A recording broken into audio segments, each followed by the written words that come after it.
더 큰 은혜를 사모합시다.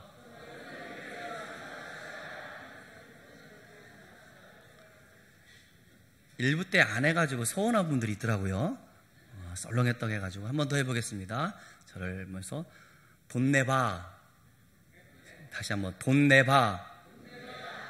돈 달라는 거 아닌 거 아시죠? 제가 뭐부터 안 달라겠어요.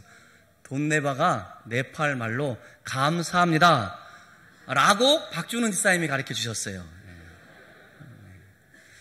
여러분과 함께 신앙생활에 있어서 너무 고맙습니다. 감사합니다. 부족한 저를 잘 따라주시고, 저는 지난번에도 말씀드렸습니다만 한 번도 성도님들하고 얼굴 붉히지 않는 교회, 동산교회, 멋진 교회, 자랑스러운 교회 믿으시기 바랍니다. 여러분, 한 번도 얼굴을 붉히지 않았다, 이게 뭡니까? 싸우지 않았단 말이죠. 그렇죠? 저랑 싸우신 분 있어요? 있어요, 집사님 저랑? 싸우면 안 됩니다. 제가 말을 얼마나 저기 하는데 게임이 안 되죠? 안 돼, 게임이 안 돼. 싸움이 없었던 적이 없습니다. 국가 간의 싸움, 민족 간의 싸움, 또 가정 간의 불화, 이 모든 것이 역사적으로나 지금 일어나고 있는 현상인 것을 우리는 부인할 수 없습니다. 또 중요한 것은 예수 그리스도를 구주로 고백하는 신자들 사이에도 다툼과 싸움이 있게요, 없게요? 솔직해집시다, 우리끼리. 뭘 있겠죠요, 지난번 싸우더만 보니까. 그 문제에 대해서 한번 생각을 해보고자 해요. 우리 3장 15절에는 잘못된 지혜는 세상적이고 정욕적이고 마귀적이다라고 얘기를 했죠. 그 다음에 4장 1절에서 3절에서 상호간의 분쟁이 정욕적인 지혜 때문에 일어난다라고 지적하고 있고, 오늘 4절부터는 신자들 간의 분쟁은 세상적인 지혜 때문이라고 지금 지적하고 있습니다. 그러니까 신자들이 세상과 벗이 됨으로써 하나님과 원수가 되기 때문에 신자 간에 싸운다는 것이죠. 다시 한번, 세상을 좋아하고 세상을 따라가면 신자들끼리 싸운단 말입니다. 하나님과 원수 되어졌기 때문에 그렇게 싸운다라고 사도 바울은 지적을 하고 있습니다. 그래서 하나님과 적대하는 것을 간음하는 여자들이라고 설명하고 있듯이 하나님과의 결혼 관계를 깨트리는 것이다. 세상과 우정이 좋으면 하나님과는 적대 관계에 있다는 사실을 설명해 주고 있습니다. 그러나 이미 우리가 신자가 된 우리가 세상을 사랑한다고 해서 하나님께서 우리를 뭐라 해야 됩니까? 하나님과 우리를 이혼시키겠어요? 아니죠. 근본적으로 결혼 관계는 깨어지지 않습니다. 그리스도의 피로 하나님과 화목되어졌던 것은 그 어떤 언약보다 조약보다 중요한 것이어서 우리가 세상과 짝이 된다고 해서 근본적으로 하나님과 깨어지고 마귀의 신부가 된다, 그 말을 하고 있는 것도 아닙니다. 그러나 신자가 세상과 짝이 되면 실존적으로 하나님과 적대 관계가 된다라는 사실이죠. 그래서 야고보는 뭐라고 표현해주고 있습니까? 세상에 벗된 것이 하나님의 원수임을 알지 못하느냐라고 수사 의문문을 사용하고 있는 겁니다. 그러니까 세속과 영성은 양립할 수 없는 겁니다. 세속주의는 영적인 간음의 원인인 것을 말씀해 주고 있어요. 제가 상극이라고 해서 여러분 오해하시면 안 됩니다. 적대적인 것이 있기 때문에 우리가 세상을 떠나서 저 수도원에 들어가서 살아야 된다, 그것을 말하고 있는 게 아닙니다. 그러면 우리가 영적인 사람이 된다라고 그것도 말하고 있는 건 아닙니다. 예수님께서는 말씀하시기를 우리가 세상을 떠나서 빛과 소금이 되라고 말씀하시지 않고 세상 속에서 빛과 소금이 되라고 말씀하고 계십니다. 예수님은 우리가 세상 속에서 악에서 보호받기를 그렇게 기도하셨습니다. 세상에 살면서 세상 속으로 침투해 가면서 하나님의 뜻을 이루어 드리는 삶, 그게 성도들, 신자들의 삶입니다. 이 점을 4절 후반절에는 다시 한번 강조하고 있는데, 누구든지 세상과 벗이 되고자 하는 자는 스스로 하나님과 원수 되는 것이니라 라고 말하고 있습니다. 여러분, 이것은 누구든지라고 말해주고 있기 때문에 권 목사는 안 그럴 거야, 그렇죠? 저 안 그랬으면 좋겠어요. 여러분, 나는 안 그럴까 이런 게 아니고 누구든지 하나님을 대적하는 세상을 사랑하여 세상과 짜게 되면 하나님과 원수가 된다라고 말을 하고 있는 겁니다. 세상이 무엇입니까? 세상은, 우리가 살고 있는 이 세상은 어떤 세상입니까? 하나님을 대적하고 사단에게 통제되며 악하고 음란하여 우리를 더럽히는 시스템, 그게 세상인 겁니다. 그래서 신자들은 세상으로부터 보호받아야 할 겁니다. 세상을 부인하고 세상에 영합되지 말며 세상과 원수되는 그 삶이 신자들의 삶이어야 합니다. 이렇게 살지 않고는 세상의 쾌락을 이길 수 없어요. 세상의 쾌락에 취하여 살기 원합니다. 그러면 어떻게 됩니까? 하나님과 원수가 된다라고 설명하고 있는 겁니다. 지금 야고보는 세상의 미련을 버리지 못하고 뒤를 돌아보는 교인들에게 말하고 싶었던 것이 오늘 본문의 말씀이에요. 하나님과 스스로 원수가 되려고 하는 사람들, 즉 세상을 좋아하고 정욕을 사모하는 그런 사람들이 어디 그때뿐이겠습니까? 그렇지 않아요. 지금 우리도 그렇다는 겁니다. 우리는 하나님과 원수되는 것을 너무나 습관적으로 잘하고 있지 않습니까? 그게 우리의 모습이란 말입니다. 질투하시는 하나님이라는 표현을 둘러서 표현해 주고 있는데, 하나님은 자기 백성이 당신의 백성 당신의 백성하니까 경건하지 않습니다만은 우리가 마음과 뜻과 성과 힘을 다하여 일편단심으로 사랑하며 섬기기를 원하시는데, 그러나 일편단심이 우리들 가운데 사라지면 질투하신다라고, 시기하신다라고 오늘 그렇게 설명하고 있는 겁니다. 하나님은 아무나 그렇게 한 게 아니에요. 우리를 특별히 선택해 주셔서 하나님과 결혼관계를 맺게 해주셨고, 그리스도의 십자가를 통해서 우리를 화해되었으며 우리 안에 내주하시는 성령의 은혜가 우리 가운데 주어졌습니다. 이렇게 선택의 은혜, 화해의 은혜, 내주의 은혜를 받고 살아가는 사람들이 우리예요.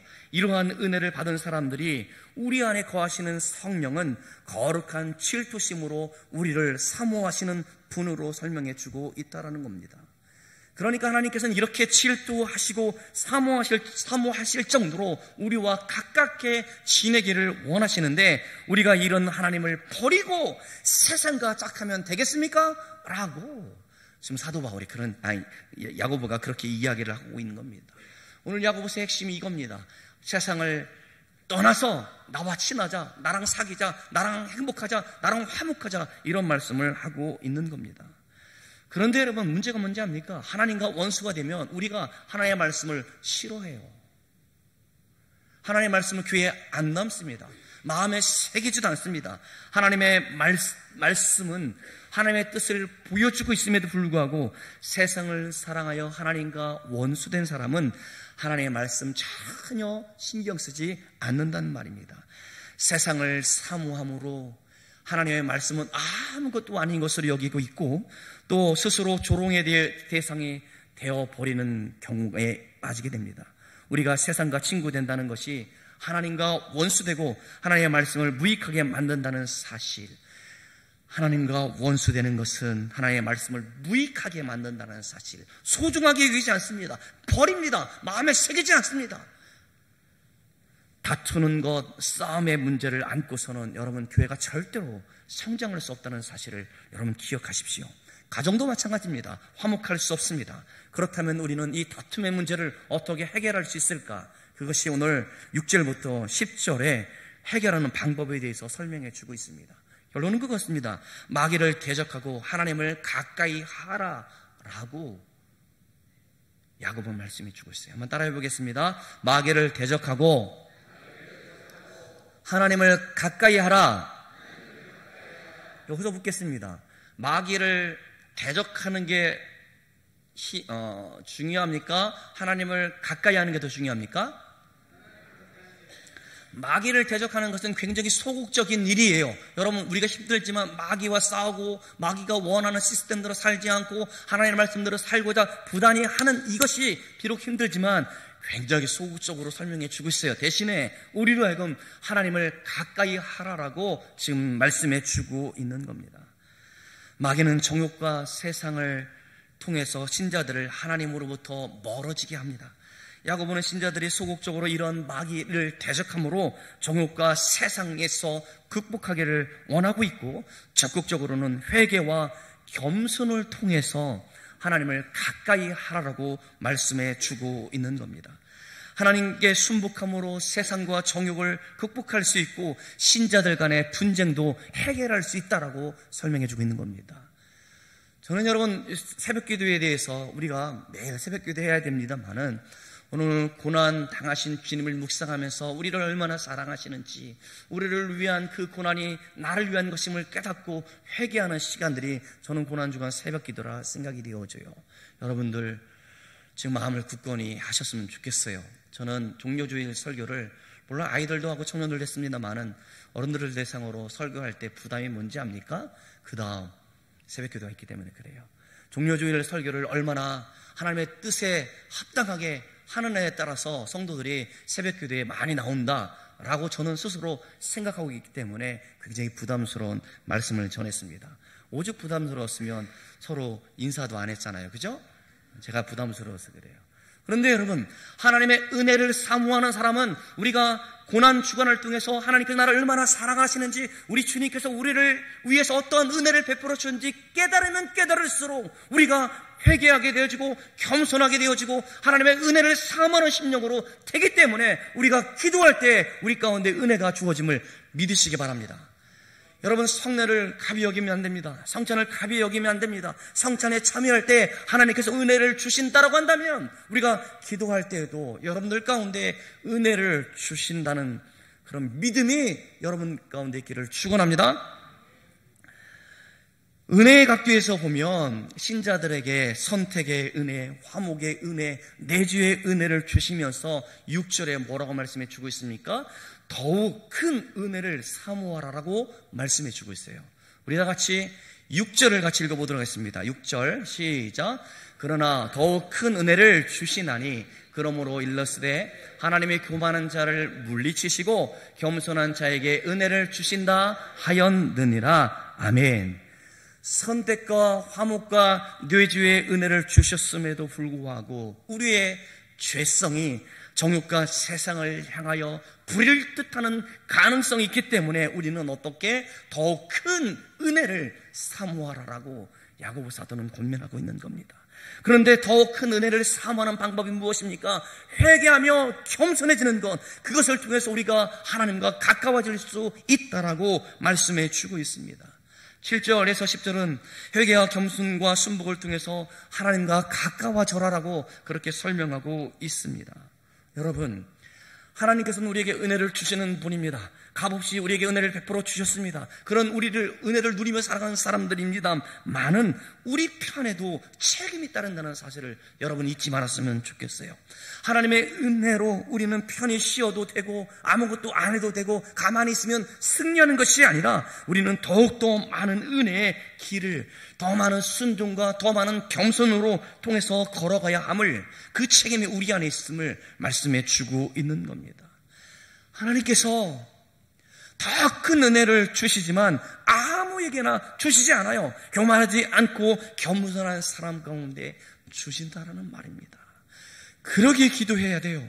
그러기에 내가 얼마나 교만한지 깨달아집니다. 기도할 때 하나님께서 내게 얼마나 교만한지, 내가 이것 가지고 자랑하고 있고 그것 때문에 성도들을 아프게 하고 있고 그것 때문에 내가 분란의 원인이 되고 있다는 사실을 깨닫게 하시는 거.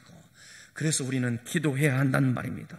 교만한 자를 적극적으로 물리치시고 겸손한 자에게 은혜를 주시겠다라고 약속해 주고 있습니다. 세속적인 시스템에 영합되어지면 여러분 일시적으로 그게 좋은 것처럼 보일 겁니다. 세상적인 방법으로 우리가 하나님의 뜻을 저버리고 살아가면 어떠한 유익이 우리 가운데 있을 수 있을 겁니다. 그러나 서 있는 것 같지만 곧 넘어질 것을 깨닫지 못하시겠습니까? 여러분, 재물과 권력과 인기가 우리를 기쁘게 할 수 있습니다만은 근본적으로 그것이 우리를 만족하게 하지 못한다는 사실을 우리는 잘 알고 있지 않습니까? 여러분, 어쩌면 우리는 태풍 가운데도 쓰러지지 않는 갈대를 본받았으면 좋겠어요. 갈대는 연약한 것 같지만 그 생명을 땅의 깊은 곳에 받고 있기 때문에 폭풍 가운데도 그 생명을 유지하고 있지 않습니까? 마찬가지로 우리가 하나님의 은혜 안에 있을 때, 하나님의 은혜가 굳건하게 서 있을 동안에 우리가 생명을 우리 가운데 주셨다는 겁니다. 겸손한 자에게 은혜를 주시고 하나님의 은혜를 받는 사람들은 생명을 얻어서 계속 그 자리에 서 있을 수 있다는 사실을 말씀해 주고 있어요. 그리고 나서 7절을 말씀합니다. 7절 같이 읽어볼까요? 시작. 그런즉 너희는 하나님께 복종할지어다. 마귀를 대적하라. 그리하면 너희를 피하리라. 아멘. 복종이라는 단어는 버틸 만큼 버티다가 어쩔 수 없이 손을 들고 항복하는 그것을 의미하는 말이 아닙니다. 이 말은 오히려 더 큰 세력에게 내 자신 모든 것을 위임하여 그의 깃발 아래서 모여서 복종하는 것을 말씀해 주고 있는 겁니다. 그러니까 우리는 싸움 가운데 백전백패할 수 있지만 우리가 하나님의 깃발 아래 모여 있으면, 더 큰 능력을 가신 하나님 앞에 서 있으면 우리는 승리할 수 있다라는 사실을 말씀해 주고 있어요. 그러니 하나님의 깃발 아래 선다는 게 뭡니까? 나의 뜻은 내려놓고 세상의 방법을 내려놓고 하나님의 말씀, 하나님의 방법 앞에 내 자신에 엎드려져서 굴복시키되 적극적으로 순종하는 것을 지금 말씀해 주고 있는 겁니다. 지금까지 교인들 간의 갈등을 어떻게 풀어낼까, 그런 원리에 대해서 설명했습니다. 신자들이 서로 다투고 싸우고 갈등을 일으킬 때 지도자가 그저 서로 용서하시고 툭툭 털고 일어나 잘해봅시다. 예, 함께 기도합시다. 이렇게 해서 끝날 문제가 아니라는 말입니다. 이게 무슨 말이냐면 형제 자매들 간의 갈등은 하나님과의 관계에 문제가 있다는 사실입니다. 그러니까 하나님과의 갈등의 문제가 해결되어져야 되지, 그래야 성도들 간에 다툼이 없다는 것이죠. 하나님과의 원수된 상태로 있기 때문에 우리가 지금 다투고 있다라는 말입니다. 따라서 신자들 간의 갈등은 하나님께 순복함으로써 해결될 수 있다는 사실을 믿음으로 고백할 수 있기를 축원합니다. 여러분, 그렇잖아요. 세상적인 말입니다만은 죽어야 산다, 네가 먼저 용서하라는 말, 여러분, 이게 저는 여러분을 마음 깊이 받아들였으면 좋겠습니다. 기도하면서 내가 저 사람을 꼭 이기게 했으니 제게 힘을 주시고 저를 아주 약으로 만들어야겠으니 저를 부끄럽게 하시고, 이게 아니라 나는 아무것도 아닙니다. 주님의 은혜를 생각하면 내가 저를 미워할 자격도 없습니다. 하나님께서 나를 얼마나 사랑하시니 내가 알기 때문에 주여 엎드립니다. 주님께서 용서하시라면 용서할 것이고 저에게 주라 하면 줄 것이고 내가 저를 위해서 백날 기도하라면 기도하겠습니다. 그런 마음, 이것이 하나님과 화목하다라는 증거일 겁니다.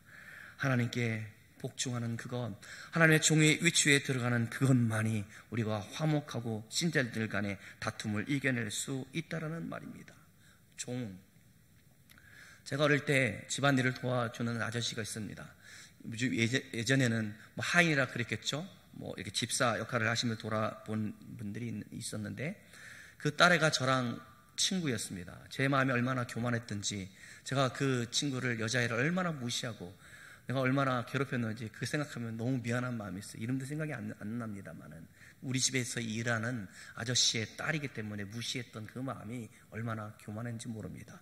그 아저씨가 돌아봐 주시지 않았으면 어려움을 이겨내지 못했을 것이고 아버지가 병중에 있었을 때 그 모든 일을 어떻게 정리했을 수 있었을까, 그런 생각을 해보았습니다. 그런데 여러분, 종이라고 해서 무조건 주인이 시키는 대로 하는 사람입니까? 그렇지 않습니다. 주인과 깊은 교제를 나눌 수 있는 사람이 종입니다. 무엇입니까? 하나님께서 우리에게 시키는 대로 하는 것이 아니라 하나님께서는 우리를 사랑해 주시고 우리의 모든 죄를 다 없이해 주시고 내주하시는 성령께서 하나님을 바라볼 수 있도록 해 주셨다라는 것은 하나님께서 우리를 알고 화목하게 지내기를 원하시기 때문에 지금도 우리 가운데 은혜를 베풀어 주고 있는 겁니다. 하나님께서는 은혜로 구원해 내신 우리들 가운데 함께 하시지만 하나님의 백성이 실제적으로 하나님 앞에 나아가지 않으면, 하나님께서 나와 함께 하신다는 것을 체험하지 않으면 무기력해지고 세상의 방법대로 살아갈 수밖에 없고, 교회 내에서도 큰 소리 내고 교회 내에서도 내가 잘났다라고 말하는 다툼이 있을 수밖에 없다라는 말입니다. 하나님은 안 계시는 곳이 없는 편지하신 하나님입니다. 그리스도를 통해서 하나님의 백성과 함께 하시지만 하나님의 백성이 가까이 계시는 하나님을 체험하지 못하는 것은 우리가 하나님보다 세상을 더 좋아하기 때문인 것을 지적하고 있습니다.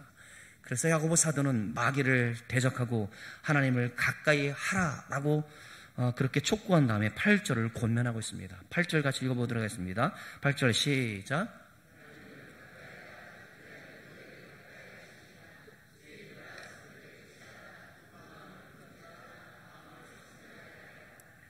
여러분, 이 말씀은 지옥 가기로 예정된 사람들을 향하여 주신 말씀이 아니에요. 하나님의 백성들이지만 실제적으로 죄를 짓고 있는 사람들, 다투고 있는 사람들, 신자들 간에 어려움을 겪고 있는 사람들 가운데 주신 말씀입니다. 그러니까 하나님의 말씀에 불순종하여 부패한 삶을 살아가는 신자들에게 준 말씀이란 말입니다. 두 마음을 품은 사람들은 하나님도 사랑합니다 말하면서 세상도 짝하여 살아가는 삶, 하나님도 사랑하고 세상도 살아가는 그런 사람을 말씀해 주고 있어요. 두 마음을 품은 사람. 야고보는 그런 사람들 가운데 뭐라고 하고 있습니까? 철저히 회개할 것을 촉구하고 있습니다. 우리는 죄를 회개하되 마음과 행동이 죄악을 철저하게 회개할 수 있어야 할 겁니다. 그저 기도로 퉁치는 것이 아니라 마음 깊은 곳에서부터 나의 잘못을 깨닫고 뉘우치며 내가 그렇게 살지 않도록 주의 성령을 의지하며 나아가는 그 적극적인 삶의 모습이 있어야 된다는 겁니다. 사소한 일이 아니라 회개는 매우 심각한 문제입니다. 무거운 죄의 짐을 지고서도 무겁다라고 느끼지 못하지만 그럴수록 우리 영혼은 무감개해지는 겁니다. 양심에 화인 맞은 짓을 하면서도 아무런 감각을 느끼지 못하는 겁니다. 그러나 여러분, 죄인이 회개할 때는 어떠해야겠습니까? 세리가 마음을 찢으며 내가 죄인입니다고 말했던 그런 심정으로 기도하는 모습이 있어야 되지 않겠습니까? 하나님이여 나를 불쌍히 여기소서, 나는 죄인입니다 말했던 세리의 회개의 기도가 우리들 가운데 있어야 되지 않겠습니까? 야고보 사도는 이렇게 겸손과 순종의 회개를 강조한 다음에 다시 하나님께서 겸손한 자에게 은혜를 주신다라고 반복해서 말씀하고 있어요. 우리 다 같이 10절을 보겠습니다. 10절 시작. 주 앞에서 낮추라. 그리하면 주께서 너희를 높이시리라. 아멘. 6절에도 하나님께서는 겸손한 자에게 은혜를 주신다라고 하셨는데 10절에서도 주님은 스스로 낮추는 자를 높이신다라고 지금 말씀하고 있습니다. 낮아질 수밖에 없는 환경에 들어갔을 때 어쩔 수 없이 바짝 엎드리는 것이 아니라 스스로 자신을 낮추는 겸손, 그것이 귀한 거지 않겠습니까? 하나님께서는 적극적으로 겸손한 자에게 은혜를 주시겠다, 그런 자를 높이시겠다라고 말씀하고 있으니 이것을 믿을 수 있는 여러분들 되어지기를 축원합니다. 하나님께서 높여주셔야 돼요. 사랑하는 여러분, 오늘 말씀이 우리에게 주시는 영적 메시지가 무엇입니까? 그것은 하나님으로부터 은혜와 축복을 받고 못 받고의 여부는 오직 나한테 달려있다는 것을 말씀해 주고 있는 겁니다. 이제 여러분 어떻게 하시렵니까? 선택은 여러분 가운데 있습니다. 그렇게 교회에 오는 것으로 만족하고 한번 예배드리는 것으로 만족하시렵니까? 아니요. 진정으로 우리가 하나님의 은혜와 복을 체험하기를 원한다면 단지 입으로만 기도하는 것이 아니라 그 증거로서 내 믿음, 하나님께 나와 함께 하신다는 그런 믿음을 가지고 하나님께 나의 모든 사정과 형편을 아신다라, 그래서 이 모든 문제를 해결해 주실 것이다, 나는 아무것도 아니다라는 그런 겸손의 모습이 우리들 가운데 있어야 되지 않습니까? 믿음과 겸손으로 순복하는 자 가운데 하나님께서 복 주심을 믿으시기를 축원합니다. 여러분의 작은 믿음, 여러분의 작은 겸손에 대해서도 놀랍도록 하나님께서는 큰 은혜와 복을 주신다라고 고백할 수 있는 여러분들 되어지기를 축원합니다. 솔개는 제일 수명이 길대죠. 새 중에서 70년, 80년을 산다고 합니다. 그런데 솔개가 이렇게 오랜 세월을 살아갈 수 있었던 것은 반드시 거쳐야 할 선택의 갈림길 가운데 올바른 선택을 하기 때문에 그렇게 오래 살 수 있다고 합니다. 40년을 살게 되면 부리가 너무 커져서 이 부리가 어긋나게 되어지고, 또 발톱은 닳아서 무뎌지게 되어지고, 또 깃털은 너무 자라서 무거워진다라고 합니다. 이때 솔개는 선택의 갈림길에서 고민합니다. 고통 없이 무거운 몸으로 얼마 남지 않은 삶을 그렇게 편안히 살다가 죽을 것인가, 아니면 고통의 과정을 견디면서 또 다른 40년을 삶을 이어갈 것인가에 대해서 선택해야 된다는 말입니다. 그 고통의 과정이란 무엇입니까? 부리를 바위에 쪼아서 부리를 뽑아내는 겁니다. 그래서 새 부리가 나게 되어지고 무뎌진 발톱을 뽑아내는 겁니다. 그래야 튼튼히 새 부리와 새 발톱이 자랄 수 있기 때문에 그렇습니다. 이 무거워진 깃털 역시 자신의 부리로 직접 뽑아가지고 가벼운 새털이 자라나게 해야 된다는 겁니다. 무려 이 과정을 4개월 동안이나 그렇게 해야 한답니다. 여러분, 이 내 몸에 이 깃털을 빼는 고통이 얼마인지 아십니까?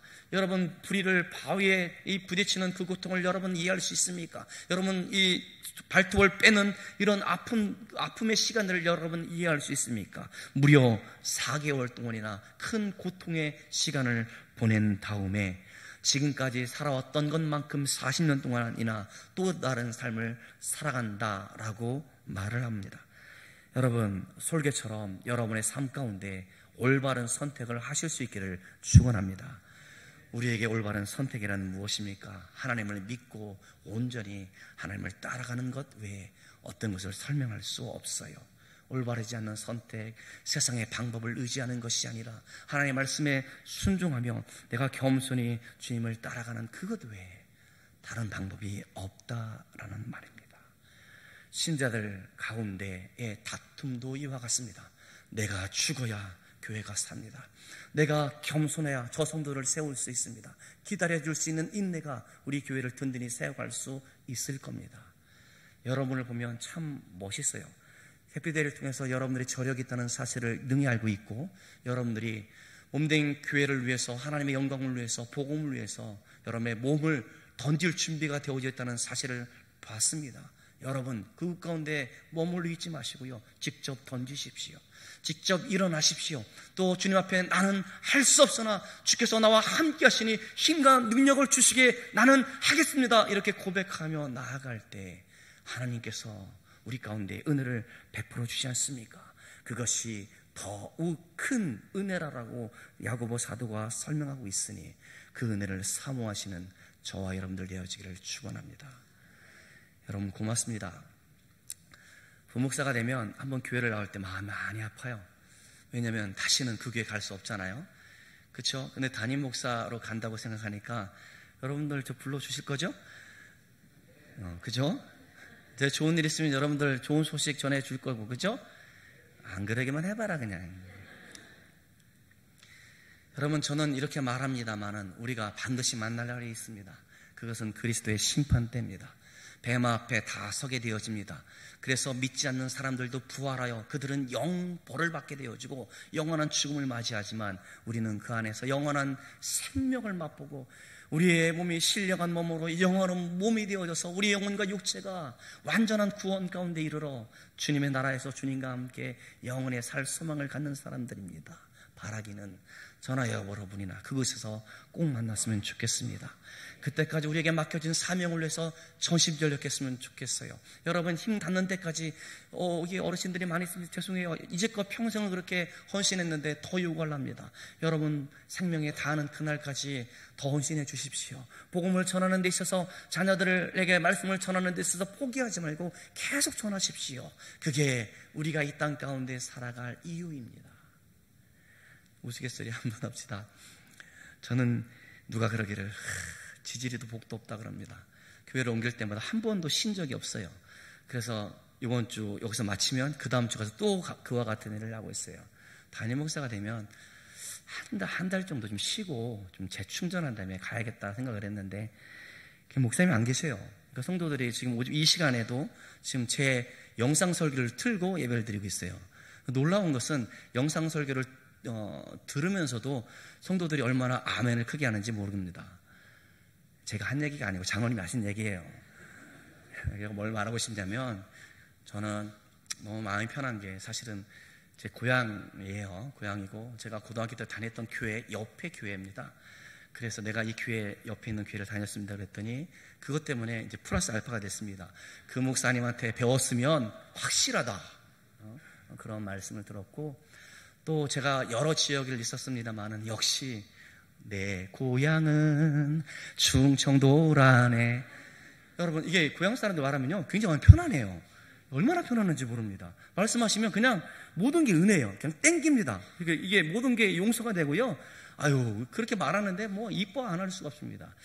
그래서 가면서 너무 좋다. 그동안에 많이 힘들었는데 그래서 그곳에서 성도들을 정말 잘 섬길 수 있는 기회를 주어져서 너무나 감사하고, 또 동산교회를 잊지 못하는 것은 동산교회 여러분들 때문에 제가 이렇게 많이 설교하는 시간들이 많아져서 성도들 앞에 설교하는 기회가 많아져서 제가 이렇게 잘 된 것 같아요. 여러분들이 기도해 주신 분들도 많이 있습니다만, 어쨌든 다시 말씀드리면 우리에게 주어진 은혜에 감사할 뿐만 아니라 더 큰 은혜를 사모하시면서 주님의 나라에 이를 때까지 우리의 몸을 드리고 마음을 드리고 시간을 드리고 물질을 드리고 우리 모든 것을 드려서 주님을 기쁘시게 하는 저와 여러분들 되어지기를 축원합니다.